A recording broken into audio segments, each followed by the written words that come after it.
Welcome दोस्तों, आज हो गया है 14 अगस्त 2020 शुक्रवार का दिन। बात करेंगे आज के मुख्य समाचार, बड़ी खबरें, बहुत ही महत्वपूर्ण और काम की खबरें आ चुकी हैं। एक एक खबर हम सभी के लिए सेलेक्ट करके लाई गई है। पीएम मोदी जी ने बड़ा ऐलान कर दिया है, इसकी जानकारी लेंगे। साथ ही खाने पीने के सामान को लेकर भी बड़ी खबर आ रही है। सरकार की एक और नई सुविधा है, इसके बारे में भी जानकारी लेंगे। सुप्रीम कोर्ट की ओर से बड़ा फैसला आया है, इसकी अपडेट लेंगे। स्कूल और कॉलेज के विद्यार्थियों के लिए भी बड़ी काम की खबर आ चुकी है। स्कूल कब खुलेंगे इसको लेकर भी अपडेट हम आपको बताएंगे। सीबीएसई के विद्यार्थियों के लिए बड़ी काम की खबर आ चुकी है। परीक्षाओं को लेकर बड़ी खबर आ रही है। मोबाइल फोन का इस्तेमाल करते हैं और अगर आपके मोबाइल में भी इस तरह का ऐप है तो आपको सावधान हो जाना चाहिए। बहुत ही बड़ा अलर्ट आया है। टिकटॉक को लेकर भी बड़ी खबर आ रही है। सिगरेट पान मसाला खाने वालों के लिए भी बड़ी खबर। पैन कार्ड आधार कार्ड से जुड़ा अपडेट जानेंगे। साथ ही सरकार 10-10 लाख रुपए की सहायता देगी, इसको लेकर भी बड़ी खबर आई है। स्नातक कर चुके विद्यार्थियों के लिए बड़ी खबर आ रही है। 10-10 हजार रुपए हर महीने भत्ता मिलेगा, इसको लेकर भी बड़ी खबर जानेंगे। फ्लाइट को लेकर भी बड़ा अपडेट निकल कर आ रहा है। और हाँ दोस्तों, इन तमाम बड़ी खबरों के अलावा भी अलग अलग राज्यों से आई हुई बहुत ही महत्वपूर्ण और सिलेक्टेड काम की खबरों का अपडेट लेंगे। तो ऐसा में पूरा वीडियो ध्यान से देखते रहिएगा। वीडियो को बीच में बंद मत करिए ताकि आपको पूरी जानकारी और खबरें मिल पाएगी। हर बार की तरह इस बार भी खबरों की शुरुआत करेंगे आप लोगों के प्यार भरे से लाइक और शेयर के बटन के साथ। हमारी टीम के उत्साहवर्धन के लिए इस वीडियो पर एक लाइक और शेयर का बटन जरूर दबाना। और हाँ दोस्तों, ज्यादा से ज्यादा इस वीडियो को फेसबुक और व्हाट्सएप पर भी अपने दोस्तों और मित्रों के साथ, अपनी कम्युनिटी के साथ में जरूर शेयर करते रहना। तो आइए दोस्तों, चलते हैं खबरों की ओर। पहली बड़ी खबर आ रही है, संपूर्ण भारत का 14 अगस्त 2020 का मौसम पूर्वानुमान कैसा रहेगा। तो आइए जान लेते हैं। अगले 24 घंटों के दौरान जम्मू कश्मीर, हिमाचल प्रदेश, उत्तराखंड, हरियाणा, दिल्ली, उत्तर प्रदेश, मध्य प्रदेश, पूर्वी राजस्थान, गुजरात, छत्तीसगढ़, महाराष्ट्र, तेलंगाना, आंध्र प्रदेश, उड़ीसा, उप हिमालय, पश्चिम बंगाल और सिक्किम में मानसून सक्रिय रहेगा और कई जगहों पर हल्की से मध्यम बारिश के साथ ही कुछ स्थानों पर भारी बरसात भी हो सकती है। साथ ही बिहार, गंगे, पश्चिम बंगाल, उत्तराखंड, उत्तरी उड़ीसा, तटीय कर्नाटक, केरल, अंडमान और निकोबार द्वीप समूह और शेष पूर्वोत्तर भारत में हल्की से मध्यम बारिश होने का अनुमान है। साथ ही आंतरिक कर्नाटक में 1-2 स्थानों पर हल्की बारिश हो सकती है। तमिलनाडु के अधिकांश हिस्सों में मौसम लगभग शुष्क रहने की खबर है। वहीं आपको बता दें, असम में बाढ़ से करीब 110 लोगों की जान जा चुकी है और 56 लाख लोग इससे प्रभावित बताए जा रहे हैं। राज्य आपदा प्रबंधन प्राधिकरण ने गुरुवार को इस तरह की जानकारी दी है। राज्य के 30 जिलों में कुल 56,89,584 लोग प्रभावित हुए हैं। अधिकांश हिस्सों में स्थिति में सुधार हो रहा है। वही दोस्तों, आपको बता दें, बाढ़ प्रभावित राज्यों में फ्री राशन की होगी डोर स्टेप डिलीवरी, इसको लेकर भी बड़ी खबर आ रही है। बिहार, असम, केरल और कर्नाटक समेत कई दूसरे राज्यों में भारी बारिश और बाढ़ के कारण आम लोगों को काफी परेशानियों का सामना करना पड़ रहा है। और इस दौरान NFSA के तहत मिल रहे सस्ते राशन के साथ ही प्रधानमंत्री गरीब कल्याण अन्न योजना के तहत फ्री राशन वितरण भी नहीं हो पा रहा है। और ऐसे में केंद्रीय उपभोक्ता मामले, खाद्य एवं सार्वजनिक वितरण मंत्री रामविलास पासवान जी ने ऐसे सभी राज्यों को राशन की डोर स्टेप डिलीवरी करने को कहा है ताकि उनको राशन की जो डिलीवरी है वो डोर स्टेप डिलीवरी घर बैठे ही मिल पाएगी। वही दोस्तों, मानसून से जुड़ी एक और बड़ी खबर आ रही है कि अब 72 घंटे पहले मिल जाएगी बाढ़ की चेतावनी। मौसम पूर्वानुमान आधारित चेतावनी प्रणाली जो 72 घंटे पहले ही बाढ़ की चेतावनी देगी। ये प्रणाली उन्नत हाइड्रोलॉजिकल मॉडल का उपयोग करती है और इसे भारत के अन्य शहरों में भी उपयोग किया जा सकता है। TERI यानी एनर्जी एंड रिसोर्सेज इंस्टीट्यूट और NDMA मतलब राष्ट्रीय आपदा प्रबंधन प्राधिकरण ने flood early warning system launch किया है और ये पूरी तरह से स्वचालित वेब आधारित उपकरण शहर की ओर जाने वाली प्राकृतिक आपदा की स्थिति में समय पर और उचित उपाय करने में मदद करेगा। मौसम की जानकारी के बाद दोस्तों जान लेते हैं वायरस को लेकर देश और दुनिया में क्या अपडेट चल रहा है। सबसे पहले भारत की बात करते हैं। भारत में पिछले 24 घंटे में कोविड-19 के सबसे ज्यादा 66,999 नए केस सामने आए हैं और बीते 24 घंटे में 942 लोगों की जान गई है। स्वास्थ्य मंत्रालय की ओर से गुरुवार सुबह जारी किए गए आंकड़ों के अनुसार ये अपडेट आप देख पा रहे हैं। देश में कोरोना संक्रमितों की कुल संख्या 23,96,637 हो गई है। इसी तरह से अपडेट आप देख पा रहे हैं, महाराष्ट्र में वायरस से एक दिन में 11,813 नए मामले सामने आए। राज्य में कुल मामलों की संख्या बढ़कर 5,60,126 हो गई है। वहीं राजधानी दिल्ली को लेकर भी बड़ी खबर आ रही है। बीते 24 घंटे में वायरस के 956 नए मामले सामने आए हैं। दिल्ली में कोरोना के कुल मामले बढ़कर 1,49,460 हो गए हैं। आइए दोस्तों, अब जान लेते हैं वायरस को लेकर दुनिया भर में क्या जानकारियां चल रही हैं। दुनिया भर में कोरोना वायरस संक्रमण के अब तक 2,08,71,695 मामले सामने आ चुके हैं। 7,48,346 लोगों की जान जा चुकी है। अमेरिका, ब्राजील, भारत और रूस ये टॉप 4 ऐसे देश है जहां पर वायरस का सबसे ज्यादा असर देखा जा रहा है। मौसम और वायरस की खबरों के बाद दोस्तों आगे बढ़ते हैं बड़ी खबरों की ओर। पहली बड़ी खबर आप देख पा रहे हैं, इंडियन रेलवे को लेकर अब घर बैठे ही मिलेगा ई पास। रेलवे कर्मचारियों के लिए नई सुविधा की शुरुआत की गई है। रेलवे में काम करने वाले लाखों कर्मचारियों के लिए अब एक नई सुविधा लागू की गई है। रेलवे के कर्मचारी अब घर बैठे ही ऑनलाइन कहीं से भी अपने सुविधा पास और सुविधा टिकट आदेश के लिए आवेदन कर सकते हैं। जानकारी के मुताबिक रेलवे बोर्ड के चेयरमैन विनोद कुमार यादव जी ने कर्मचारियों को सौगात देते हुए ऑनलाइन पास जनरेशन और टिकट बुकिंग के लिए ई पास मॉड्यूल जारी कर दिया है और ये सुविधा रेलवे के सभी कर्मचारियों के अलावा अधिकारी और लाखों रिटायर्ड कर्मचारियों के लिए भी उपलब्ध रहेंगी। इस तरह की अपडेट चल रही है। बड़ी खबर आ रही है, पीएम मोदी जी का बड़ा ऐलान, टैक्स सिस्टम में बड़ा सुधार, टैक्स पेयर्स को मिले 3 बड़े अधिकार। ईमानदार टैक्स पेयर्स को प्रोत्साहन और टैक्स सिस्टम में पारदर्शिता बढ़ाने के लिए प्रधानमंत्री नरेंद्र मोदी जी ने गुरुवार को एक नए खास प्लेटफॉर्म की शुरुआत की है। 13 अगस्त को इस प्लेटफॉर्म का नाम transparent taxation honouring the honest दिया गया है। पीएम मोदी जी ने कहा कि ये प्लेटफॉर्म 21वीं सदी के टैक्स सिस्टम की शुरुआत है, जिसमें फेसलेस असेसमेंट, अपील और टैक्स पेयर चार्टर जैसे बड़े रिफॉर्म है। पीएम मोदी जी ने कहा कि फेसलेस अपील की सुविधा 25 सितंबर यानी दीनदयाल उपाध्याय जी के जन्मदिन से पूरे देश भर में नागरिकों के लिए उपलब्ध हो जाएगी। बड़ी खबर आ रही है, डोनाल्ड ट्रंप की मध्यस्थता से इजरायल और यूएई के बीच ऐतिहासिक शांति समझौता हुआ है। अमेरिका के राष्ट्रपति डोनाल्ड ट्रंप की मध्यस्थता से गुरुवार को इजरायल और संयुक्त अरब अमीरात यानी यूएई के बीच एक ऐतिहासिक समझौता हुआ और इससे दोनों देशों के बीच संबंध सामान्य होने की राह निकलेगी। इस समझौते के तहत इजरायल वेस्ट बैंक के इलाकों में फिलहाल अपनी गतिविधियां रोकने पर सहमत हुआ है। अमेरिकी राष्ट्रपति डोनाल्ड ट्रंप इजरायल के प्रधानमंत्री बेंजामिन नेतन्याहू और अबू धाबी के क्राउन प्रिंस शेख मोहम्मद बिन जायद के बीच गुरुवार को फोन पर हुई चर्चा के बाद इस समझौते की मंजूरी दी गई है। ट्रंप ने ट्वीट किया है, ये बहुत बड़ी उपलब्धि है। बड़ी खबर आ रही है, खुदरा महंगाई को लेकर खाने पीने के सामान महंगे होने से महंगाई दर में बढ़ोतरी देखी गई है। जुलाई में 7% के करीब पहुंच गई है। खाने पीने के सामान महंगे होने से जुलाई में खुदरा महंगाई की दर बढ़कर 6.93% पर पहुंच गई। गुरुवार को जारी उपभोक्ता मूल्य सूचकांक के आंकड़ों के मुताबिक पिछले महीने खाद्य वस्तुओं की महंगाई बढ़कर 9.62% पर पहुंच गई और इससे पहले जून में खुदरा महंगाई की दर 6.23% और खाद्य महंगाई की दर 8.72% रही थी। दाल और उनसे बने उत्पाद 15% से ज्यादा महंगे हुए हैं। वहीं दोस्तों अगली बड़ी खबर आ रही है, भारत सरकार देने जा रही है ई पासपोर्ट की बड़ी सुविधा। भारत सरकार अगले साल से ई पासपोर्ट जारी करेगी, जिसमें इलेक्ट्रॉनिक माइक्रो प्रोसेसर लगा होगा। एक रिपोर्ट के मुताबिक सरकार ने इसका ट्रायल भी पूरा कर लिया है और सरकार ने 1 घंटे के भीतर 20,000 ई पासपोर्ट जारी करने का ट्रायल पूरा किया है। वहीं दोस्तों अगली बड़ी खबर देख पा रहे हैं, ग्राहकों और कंपनियों के लिए राहत की खबर आई है। सुप्रीम कोर्ट ने लॉकडाउन से पहले बेचे गए BS4 वाहनों के रजिस्ट्रेशन की अनुमति दी है। दिल्ली एनसीआर में ये फैसला लागू नहीं होगा। सुप्रीम कोर्ट ने गुरुवार को ऑटो कंपनियों और ग्राहकों के लिए बड़ी राहत दी है, यानी मार्च में लॉकडाउन से पहले बेचे गए BS4 के रजिस्ट्रेशन की अनुमति मिल गई है और इस फैसले का फायदा केवल उन वाहनों को मिलेगा जिनकी जानकारी सरकार के वाहन पोर्टल पर पहले से ही अपलोड है। और इस फैसले से वाहन कंपनियों और वाहन खरीदने वाले ग्राहकों दोनों को फायदा होगा, क्योंकि इन वाहनों का रजिस्ट्रेशन नहीं हो पा रहा था। सुप्रीम कोर्ट ने 31 जुलाई को रोक लगा दी थी। अच्छा अगली बड़ी खबर आ रही है दोस्तों, स्कूल रीओपन न्यूज में अपडेट आप देख पा रहे हैं। दिसंबर तक नहीं खुलेंगे स्कूल, क्या ये बात सही है या गलत है? वायरल मैसेज चल रहा है जिसका फैक्ट चेक आप यहाँ पर देख सकते हैं। वायरल मैसेज में कई तरह के दावे किए जा रहे हैं। पहली खबर यह आई कि 1 सितंबर से देश भर में स्कूल कॉलेज खोल दिए जाएंगे। अब एक और मैसेज वायरल हो रहा है कि कोरोना वायरस संक्रमण को देखते हुए दिसंबर तक सभी स्कूलों को बंद करने का फैसला लिया गया है। लेकिन आपको बता दें, वायरल मैसेज की सत्यता की जांच पीआईबी की फैक्ट चेक टीम ने किया और ये बताया कि वायरल मैसेज जो है वो पूरी तरह से झूठे हैं, फेक हैं और इनमें कोई भी सच्चाई नहीं है। दरअसल पीआईबी फैक्ट चेक टीम ने ये साफ कर दिया है कि केंद्र सरकार की ओर से स्कूल और कॉलेजों को खोलने को लेकर अभी सरकार की तरफ से कोई भी फैसला नहीं लिया गया है। तो ऐसे में आप भी वायरल मैसेज से सावधान रहें, अपने दोस्तों को इधर उधर ऐसे झूठे मैसेज फॉरवर्ड ना करें। वायरल मैसेज को दूसरों के पास भेजने से हमेशा बचना चाहिए। स्कूल और कॉलेज खुलने को लेकर फिलहाल सरकार की तरफ से कोई भी निर्णय नहीं हुआ है। अभिभावकों की भी राय ली जा रही है और आने वाले समय में इस पर निर्णय लिया जाएगा। जैसा कि आपको मालूम ही है, 31 अगस्त के बाद से देश में अनलॉक 4 की शुरुआत की जा रही है। अब आगे गृह मंत्रालय की ओर से गाइडलाइंस किस तरह से आती है उस पर यह निर्भर करेगा। साथ ही आपको बता दें, अधिकांश माता पिता जो है वो अभी फिलहाल स्कूल और कॉलेज खोलने के पक्ष में नहीं है। इधर खबर आ रही है, दिल्ली सरकार ये चाहती है कि जल्द से जल्द स्कूल खोल दिए जाएं। तो अब देखते हैं सरकार की ओर से आने वाले समय में क्या अपडेट आता है, हम आप तक शेयर जरूर करते रहेंगे। अच्छा अगली बड़ी खबर आई है दोस्तों, सीबीएसई ने जारी किया है कंपार्टमेंट एग्जाम का शेड्यूल। सितंबर में परीक्षा होगी। सीबीएसई बोर्ड ने कंपार्टमेंटल परीक्षाओं के रद्द होने की तमाम अटकलों पर विराम लगाते हुए आखिरकार कंपार्टमेंट एग्जाम के शेड्यूल की घोषणा कर दी है। 10वीं और 12वीं के लिए इसी साल परीक्षा आयोजित की जाएगी। सीबीएसई कंपार्टमेंटल परीक्षा के लिए 13 से 20 अगस्त तक फॉर्म भरे जाएंगे। 1 से 15 जुलाई तक एग्जाम नहीं देने वाले छात्रों के ऑप्शनल एग्जाम के फॉर्म भी भरे जाएंगे। वही दोस्तों अगली बड़ी खबर आ रही है, प्राइवेट ऑपरेटर्स के लिए रेलवे ने बनाए सख्त नियम। ट्रेन लेट हुई या जल्दी आई तो भरना होगा जुर्माना। इस तरह की खबर चल रही है। भारतीय रेलवे ने भारत में प्राइवेट ट्रेन संचालन के लिए नए बिजनेस मॉडल को डिजाइन करते हुए सख्त नियम बनाया। चूंकि ये सरकार के साथ एक राजस्व साझा करने की व्यवस्था होगी। नए बिजनेस मॉडल में कौन कौन से नियम है, इस तरह की जानकारी भी मीडिया रिपोर्ट्स में चल रही है, आप देख सकते हैं। बड़ी खबर है, खेल मंत्री किरण रिजिजू आज fit India freedom run launch करेंगे। खेल मंत्री किरण रिजिजू शुक्रवार को पूरे देश की सबसे बड़ी fit India freedom run launch करेंगे, जो 15 अगस्त से 2 अक्टूबर तक चलेगी। रिजिजू ने कहा, प्रधानमंत्री नरेंद्र मोदी जी द्वारा शुरू किए गए फिट इंडिया अभियान को मजबूत करने और नागरिकों को जीवन जीने के लिए फिटनेस को शामिल करने की और फिट इंडिया फ्रीडम रन हमारी ओर से एक और प्रयास है। और उन्होंने ये कहा कि ये इसलिए भी और अहम हो जाता है क्योंकि मजबूत प्रतिरोधक क्षमता बढ़ाने के लिए फिट रहना जरूरी है। फिट इंडिया की वेबसाइट पर इसका पंजीकरण कराया जा सकता है। बड़ी खबर आ रही है, सड़क 2 ट्रेलर को लेकर एक बार फिर अपडेट आया है। ट्रेलर को 24 घंटों में मिले 1 करोड़ से अधिक व्यूज और 53 लाख इस वीडियो पर डिसलाइक देखे गए। सड़क 2 ट्रेलर के साथ जो हुआ है वैसा पहली बार देखा जा रहा है। इस ट्रेलर ने डिसलाइक्स का एक ऐसा रिकॉर्ड बनाया है जो डिजिटल प्रमोशन के इतिहास में दर्ज होगा। सुशांत सिंह राजपूत मामले की वजह से सोशल मीडिया में नेपोटिज्म की बहस का सीधा असर सड़क 2 के ट्रेलर पर आप देख पा रहे हैं। किस तरह से लोगों में गुस्सा है और नाराज है नेपोटिज्म को लेकर, भाई भतीजावाद को लेकर, जिस तरह से फिल्मों में एक दूसरे को आगे बढ़ाया जाता है। तो ऐसे में पब्लिक सब जानती है कौन कितना मेहनती है और कौन किस तरह से आगे बढ़ रहा है। अच्छा, आगे बड़ी खबर जानते हैं दोस्तों। पेटीएम मनी ने रोल आउट की है स्टॉक ब्रोकिंग सर्विस। पेटीएम से खरीद पाएंगे कंपनियों के stock. Digital payment company Paytm ने अपने wealth management platform Paytm money पर स्टॉक ब्रोकिंग सर्विस की शुरुआत की है। कंपनी के मुताबिक ये सुविधा भी बीटा टेस्टिंग में। इसी बीच स्टॉक ट्रेडिंग ऑप्शन अभी के लिए एंड्रॉइड और वेब यूजर्स के लिए उपलब्ध है और जल्द ही iOS यूजर्स के लिए भी ये सुविधा उपलब्ध हो जाएगी। कंपनी अगले 6 से 8 हफ्तों में सुविधा को लॉन्च करेगी। शेयर ब्रोकिंग के लिए KYC और अकाउंट खोलने का जो प्रोसेस है वो पूरी तरह से पेपरलेस होगा। बड़ी खबर आ रही है कॉलेजों में एडमिशन को लेकर ममता सरकार का बड़ा फैसला, अब फ्री में होंगे दाखिले।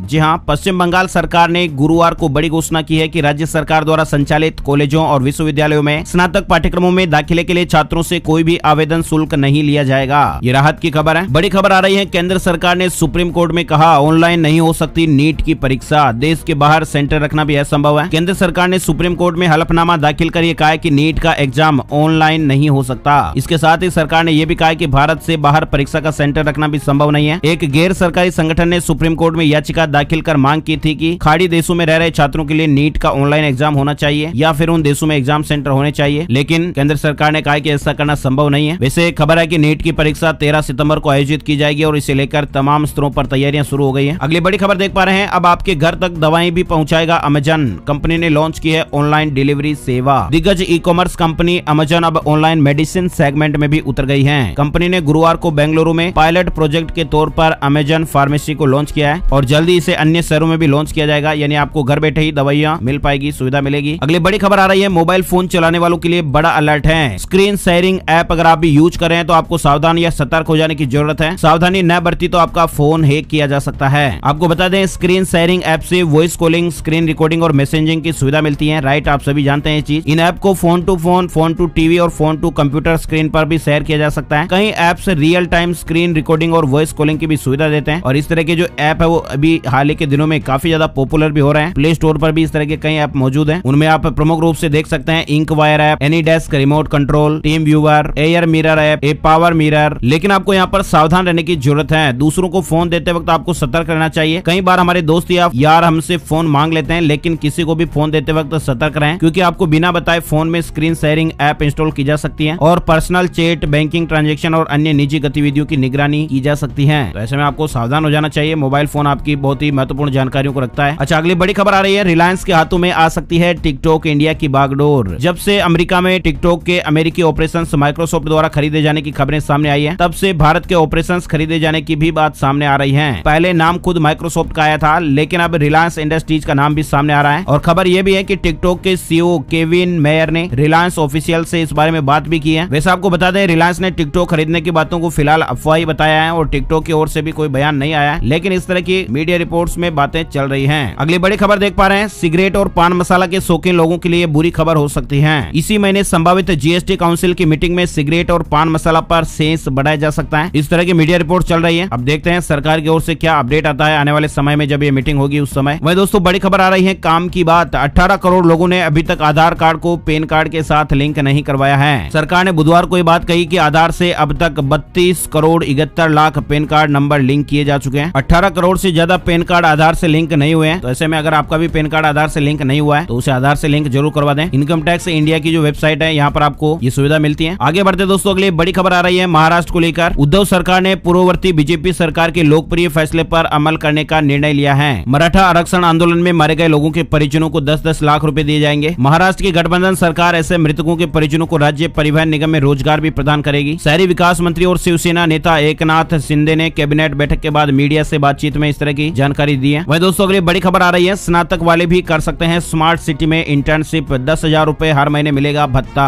अगर आप स्नातक हैं तो स्मार्ट सिटी में 15 अगस्त तक इंटर्नशिप के लिए ऑनलाइन पंजीकरण करा सकते हैं। 6 महीने की इंटर्नशिप में 7 कोर्सों के लिए आवेदन मांगे गए हैं। चयनित युवाओं को 10,000 रुपए प्रतिमाह भत्ता दिया जाएगा और इन्हीं में से चयनित कुछ युवाओं को कानपुर स्मार्ट सिटी लिमिटेड में नौकरी भी मिलेगी। यूपी कानपुर को लेकर ये अपडेट आप देख सकते हैं। प्रधानमंत्री जी की पहल पर स्मार्ट सिटी में युवाओं के लिए ट्यूलिप इंटर्नशिप कार्यक्रम शुरू किया जा रहा है और इंटर्नशिप स्कॉलरशिप के लिए वे यूआई रजिस्ट्रेशन करा पाएंगे जिनको स्नातक अंतिम वर्ष की परीक्षा दिए 18 महीने से अधिक का समय न हुआ हो। और भी जानकारी आप यहाँ पर देख सकते हैं। इसकी वेबसाइट भी बनाई गई है। बड़ी खबर आ रही है, लॉकडाउन में स्मार्टफोन का 120% बढ़ गया है इस्तेमाल। Cyber media research, Tecno mobile और मोबाइल इंडस्ट्री कंज्यूमर इंसाइट्स सर्वे ने भारत के बदलते यूजर बिहेवियर और स्मार्टफोन के इस्तेमाल के पैटर्न को लेकर रिपोर्ट जारी की है। CMR-MICI सर्वे से पता चला है कि भारत में कोविड-19 के दौर में स्मार्टफोन का इस्तेमाल करीब 120% बढ़ा है और इस दौरान 84% यूजर्स ने अपने मोबाइल फोन पर सरकारी योजनाओं, मौसम के मिजाज की जानकारी और कृषि उपज की बाजार से जुड़ी जानकारियां हासिल की हैं। 83% लोगों ने ऑनलाइन बैंकिंग, शॉपिंग और यूटिलिटी बिल भुगतान के लिए अपने स्मार्टफोन का इस्तेमाल किया है। बड़ी खबर आ रही है, गुजरात उच्च न्यायालय के फैसले से जगी छत्तीसगढ़ के 45,000 वकीलों की उम्मीद। बेरोजगारी का दंश झेल रहे छत्तीसगढ़ के 45,000 वकीलों में रोजगार की उम्मीद जगी है। इसका आधार गुजरात उच्च न्यायालय का वह फैसला बना है जिसमें वकीलों को अन्य व्यवसाय की छूट दे दी गई है। वहाँ के वकीलों ने लॉकडाउन के कारण न्यायालय बंद होने से आर्थिक संकट का हवाला देते हुए इसकी अनुमति मांगी थी। छत्तीसगढ़ में भी वकीलों ने याचिका दायर कर आर्थिक मदद की गुहार लगाई है, जिसमें उच्च न्यायालय ने बार काउंसिल ऑफ इंडिया को नोटिस जारी कर जवाब मांगा है। आपको बता दें, BCI के अधिनियम 1969 के अनुसार वकालत करने के लिए लाइसेंस हासिल करने वाले वकीलों को वकालत के अलावा अन्य व्यवसाय की अनुमति नहीं मिलेगी। इस तरह का अपडेट है उसमें, तो ये जानकारी अपडेट आप देख पा रहे हैं। वही दोस्तों, अगली बड़ी खबर, हरियाणा सरकार का ऐलान, विधानसभा का मानसून सत्र 26 अगस्त से शुरू होने जा रहा है। इस बात की जानकारी मुख्यमंत्री मनोहर लाल खट्टर जी ने गुरुवार को दी है। सदन की बैठक 26 अगस्त को दोपहर 2 बजे बुलाई गई है। अगली बड़ी खबर, विदेश से मुंबई आने वाले लोगों को अब क्वारंटाइन नियमों में दी गई है छूट। नागरिक उड्डयन मंत्रालय ने मुंबई एयरपोर्ट पर विदेशों से आने वाले यात्रियों को क्वारंटाइन नियमों में छूट दी है। अब इन यात्रियों को अनिवार्य तौर पर इंस्टीट्यूशनल क्वारंटाइन में नहीं रहना होगा। दरअसल ये छूट इसलिए दी गई है कि इस वक्त ज्यादातर यात्री इमरजेंसी कारणों से यात्रा कर रहे हैं और ऐसे में अनिवार्य क्वारंटाइन नियमों की वजह से उन्हें दिक्कतों का सामना करना पड़ रहा है। इसलिए अब ऐसे यात्रियों को छूट दी जाएगी जिन्होंने 96 घंटों के भीतर अपना कोविड टेस्ट करवाया हुआ हो। अब विदेश से आने वाले किसी भी यात्री को यात्रा से 72 घंटे के भीतर का कोविड टेस्ट दिखाना होगा और ऐसे यात्रियों को महाराष्ट्र सरकार द्वारा लगाए गए इंस्टीट्यूशनल क्वारंटाइन नियमों के तहत छूट मिल जाएगी। अच्छा, अगली बड़ी खबर आ रही है, रायपुर से लखनऊ फ्लाइट की सौगात 25 अगस्त से। जगदलपुर फ्लाइट पर अभी फैसला नहीं हुआ है। एक साल बाद एक बार फिर रायपुर से लखनऊ फ्लाइट की शुरुआत की जा रही है। इंडिगो एयरलाइंस 25 अगस्त से सप्ताह में 3 दिन फ्लाइट का संचालन करेगा। उड़ान शुरू होने के बाद एक बार फिर छत्तीसगढ़ का जुड़ाव उत्तर प्रदेश से होगा। इससे पहले 28 दिसंबर 2017 को रायपुर से लखनऊ फ्लाइट की शुरुआत की गई थी। और भी जानकारियां यहाँ पर देख सकते हैं। रायपुर से लखनऊ के लिए अभी तक कोई फ्लाइट नहीं है। वही दोस्तों, अगली बड़ी खबर आ रही है, यूजीसी ने एससी में दाखिल किया हलफनामा और कहा है कि परीक्षाएं आयोजित कराने की जिम्मेदारी यूजीसी की है, राज्य सरकार की नहीं। देश भर के विश्वविद्यालयों में अंतिम वर्ष की परीक्षा रद्द करने की मांग वाली याचिकाओं के जवाब में यूजीसी ने सुप्रीम कोर्ट में हलफनामा दाखिल कर दिया है। यूजीसी ने दिल्ली सरकार और महाराष्ट्र सरकार द्वारा अपने अपने राज्य की यूनिवर्सिटी में अंतिम वर्ष की परीक्षाएं रद्द करने के फैसले पर भी विरोध जाहिर किया है। यूजीसी ने कहा है कि यूजीसी एक स्वतंत्र संस्था है। विश्वविद्यालयों में परीक्षाओं के आयोजन का जिम्मा यूजीसी का है, न कि किसी राज्य सरकार का। साथ ही यूजीसी ने यह भी दोहराया है कि वह सितंबर तक परीक्षाओं के आयोजन के हक में है, जो कि छात्रों के भविष्य के हित के मद्देनजर सही है। अब देखने वाली बात है कि सुप्रीम कोर्ट की ओर से क्या निर्णय आता है। अच्छा, अगली बड़ी खबर, आईसीसी महिला T20 विश्व कप पर बनी डॉक्यूमेंट्री बियॉन्ड द बाउंड्री शुक्रवार को रिलीज होगी। इस साल ऑस्ट्रेलिया में हुए आईसीसी महिला T20 विश्व कप को दर्शकों का भरपूर समर्थन मिला था। टूर्नामेंट का फाइनल भारत और मेजबान ऑस्ट्रेलिया के बीच खेला गया। आईसीसी महिला T20 विश्व कप पर डॉक्यूमेंट्री बियॉन्ड द बाउंड्री लोकप्रिय अमेरिकी ऑनलाइन स्ट्रीमिंग मंच नेटफ्लिक्स पर शुक्रवार को जारी की जाएगी। वही दोस्तों, अगली बड़ी खबर आ रही है, 29 जून के बाद मिले पायलट और गहलोत। मुख्यमंत्री ने कहा, भूलो, क्षमा करो और आगे बढ़ो। राजस्थान में 1 महीने से अधिक लंबे समय के बाद मुख्यमंत्री अशोक गहलोत और पूर्व उप मुख्यमंत्री सचिन पायलट की मुख्यमंत्री निवास पर मुलाकात हुई। 20 जून के बाद ये दोनों नेताओं की पहली मुलाकात है। दोनों ने आपस में हाथ मिलाया और मुस्कुराकर एक दूसरे का अभिवादन किया। बड़ी खबर आ रही है, कोरोना को देखते हुए गहलोत सरकार ने बड़ा फैसला लिया है। अब मोबाइल ओपीडी वैन के जरिए मिलेंगी निःशुल्क दवाइयां। साथ ही जरूरी जांचों की सुविधा भी इन वैनों में उपलब्ध कराई जाएगी। बड़ी खबर आ रही है, देश में सबसे सस्ता इलेक्ट्रिक 2 व्हीलर लॉन्च हुआ है। बिना लाइसेंस के भी कर सकेंगे सवारी। दुनिया में सबसे सस्ता फोन सिर्फ 299 रुपए और सबसे सस्ती एलईडी टीवी सिर्फ 3999 रुपए में लॉन्च करने के बाद मशहूर स्टार्टअप कंपनी डिटेल ने अब अपना सबसे सस्ता और पहला electric 2 wheeler detail easy launch किया है। और इसके साथ ही कंपनी ने यह दावा किया है कि एक स्कूटर किफायती होने के साथ साथ भरोसेमंद भी है। इस स्कूटर की कीमत इसको दूसरे स्कूटर से एकदम अलग बनाती है। डिटेल ईजी की कीमत 19,999 रुपए जीएसटी सहित बताई जा रही है। इस 2 पहिया इलेक्ट्रिक वाहन की टॉप स्पीड 25 किलोमीटर प्रति घंटा रहेगी। कंपनी ये कह रही है कि डिटेल ईजी फुल चार्जिंग के बाद 60 किलोमीटर तक का सफर तय कर सकता है। साथ ही इसको चलाने के लिए लाइसेंस की भी जरूरत नहीं पड़ती है, छोटे बच्चों के लिए है ये। अच्छा, अगली बड़ी खबर आ रही है, डीलर से बीज खरीदने पर भी किसानों को मिलेगा अनुदान, नियमों में किया जा रहा बदलाव। उत्तर प्रदेश को लेकर ये बड़ी खबर आई है। किसान भाई अब डीलर और डिस्ट्रीब्यूटर से भी बीज खरीदने पर सरकारी अनुदान वेतन पा सकेंगे और इसके लिए नियमों में बदलाव किया जा रहा है। साथ ही अगली बड़ी खबर आ रही है, शिवराज सरकार 20-50 की तैयारी में, खराब परफॉर्मेंस और बीमार सरकारी कर्मचारियों को बाहर किया जाएगा। सामान्य प्रशासन विभाग ने 20-50 के फॉर्मूले का आदेश जारी कर दिया है और इसमें कहा गया है कि 20 साल की नौकरी और 50 साल की उम्र पार कर चुके कर्मचारियों का परफॉर्मेंस अब चेक किया जाएगा। जिन कर्मचारियों का परफॉर्मेंस ठीक है उन्हें रखा जाएगा और खराब परफॉर्मेंस करने वाले या फिर मेडिकली अनफिट कर्मचारी है उनको बाहर का रास्ता दिखाने की तैयारी चल रही है। वही दोस्तों अगले बड़ी खबर आ रही है, गेट परीक्षा के लिए नोटिफिकेशन जारी हो गया है। आवेदन 14 सितंबर से होंगे, 30 सितंबर तक आवेदन किए जा सकेंगे। वेबसाइट पर इसकी डिटेल जानकारी आ गई है। साथ ही बड़ी खबर आ रही है, बैंकिंग को लेकर बढ़ते एनपीए ने बैंकिंग को नए तरीकों के लिए मजबूर किया है। बैंक ऑफ बड़ौदा के लोन को वन टाइम सेटलमेंट स्कीम के तहत खत्म कर सकते हैं। बैंक ऑफ इंडिया ने अब ग्राहकों के लिए इस तरह की वन टाइम सेटलमेंट स्कीम को लॉन्च किया है। इसके अलावा बड़ी खबर आ रही है, सहकारी समिति कर्मचारी अब 62 साल में होंगे रिटायर। उत्तर प्रदेश को लेकर ये खबर आई है। उत्तर प्रदेश सरकार ने सहकारी समिति कर्मचारियों की सेवानिवृत्ति आयु 2 साल बढ़ा दी है। अब ये 60 के बजाय 62 वर्ष की आयु में सेवानिवृत्त होंगे और इस फैसले से सहकारी समिति के कर्मचारियों को फायदा मिलेगा। कई वर्षों से इसकी मांग की जा रही थी। वही दोस्तों मध्य प्रदेश को लेकर खबर आ रही है, 15 अगस्त को आजाद होंगे 244 कैदी, शासन ने माफ कर दी है इनकी सजा।